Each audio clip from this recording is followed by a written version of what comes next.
So Apple released the 2016 MacBook Pro back in late October of last year, and ever since then there's been so many arguments on whether or not this laptop is worth the money.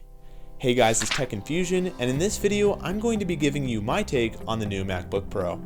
With the purchase of any MacBook Pro in the past, there's always been that premium price that people gripe about, but they're still willing to pay. That's no exception with the 2016 MacBook Pro, but the real question is, does this laptop provide enough features and performance to justify the price? The design of this laptop is super slick, and I love the new space gray color. It's thinner and smaller than last year's model, and ultimately lighter, which is very nice when carrying in a backpack. The full aluminum unibody is outstanding, and when holding it in the hands, it makes other laptops feel like a gimmick. So Apple removed the glowing logo, and while many people complain about it being gone, I honestly don't mind, and in fact it was the last Apple product to have a glowing logo, so I'm not surprised it's gone.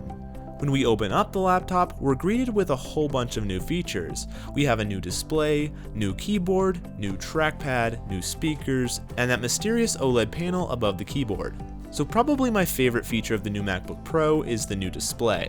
It's the same resolution as last year's model, but it gets way brighter and supports a new color gamut, which looks absolutely incredible. In my opinion, it's the best display you can get on a laptop as of right now. For the keyboard, Apple used their new butterfly switch mechanism similar to the MacBook. The keys are extremely thin, and the travel is very minimal. At first it took some time to get used to, but after a few weeks of use, it became my favorite keyboard to type on. When I first saw the new trackpad, I thought to myself, that is ridiculously big, but after using it, I would never go back to the old size. The fact that you can move your mouse from corner to corner with one finger is awesome. Palm rejection works great, and the trackpad packs the same Force Touch features as last year's model. Moving on to the new speakers, when I heard what they were capable of, I was blown away. Apple claims their redesigned speakers are capable of getting 58% louder than the previous generation. While these new speakers aren't studio monitors, for a laptop they sound great. The biggest addition to the 2016 MacBook Pro is the Retina OLED touchscreen called the Touch Bar. It's located right above the keyboard, where your traditional function keys would usually live.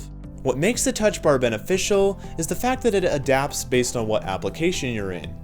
If you're in Safari, it will give you a preview of your open tabs, but if you're editing a video in Final Cut, it allows you to scrub through your timeline.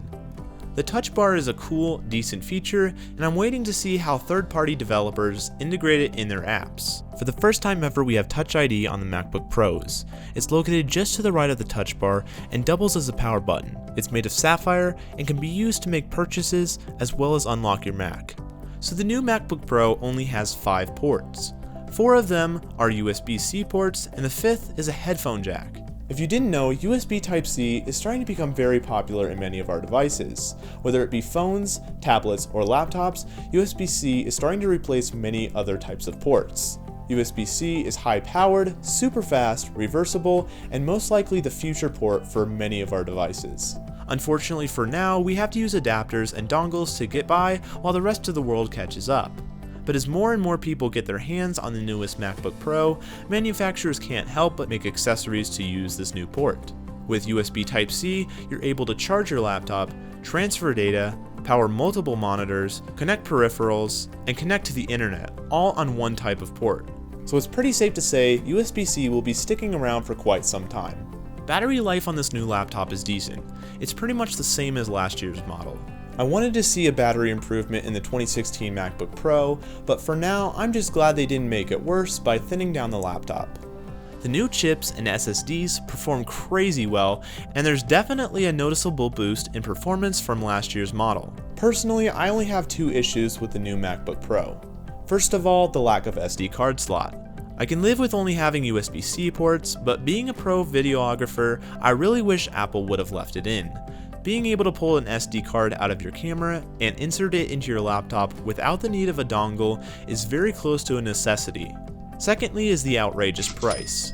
I got a fully spec'd out 15-inch with 1TB of storage, and it cost me $3,500 without tax. And that leads me to the question, is the 2016 MacBook Pro worth the money? As a pro videographer that loves getting their hands on the newest tech, I can deal with the price. And I'd actually purchase it again if I got the chance. But for the average consumer who's not willing to pay the price of a nice used car on a laptop, I'd have to say no. The 2016 MacBook Pro is not worth the price. Your best bet is to wait for next year's model, or if you're in need of a laptop right now, you may consider the 2015 MacBook Pro. For those who are willing to spend the money like me, I cannot lie.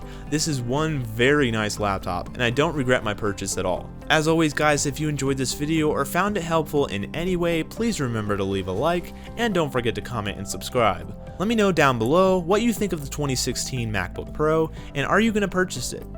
I hope you guys enjoy the rest of your day, and until next time guys, peace out.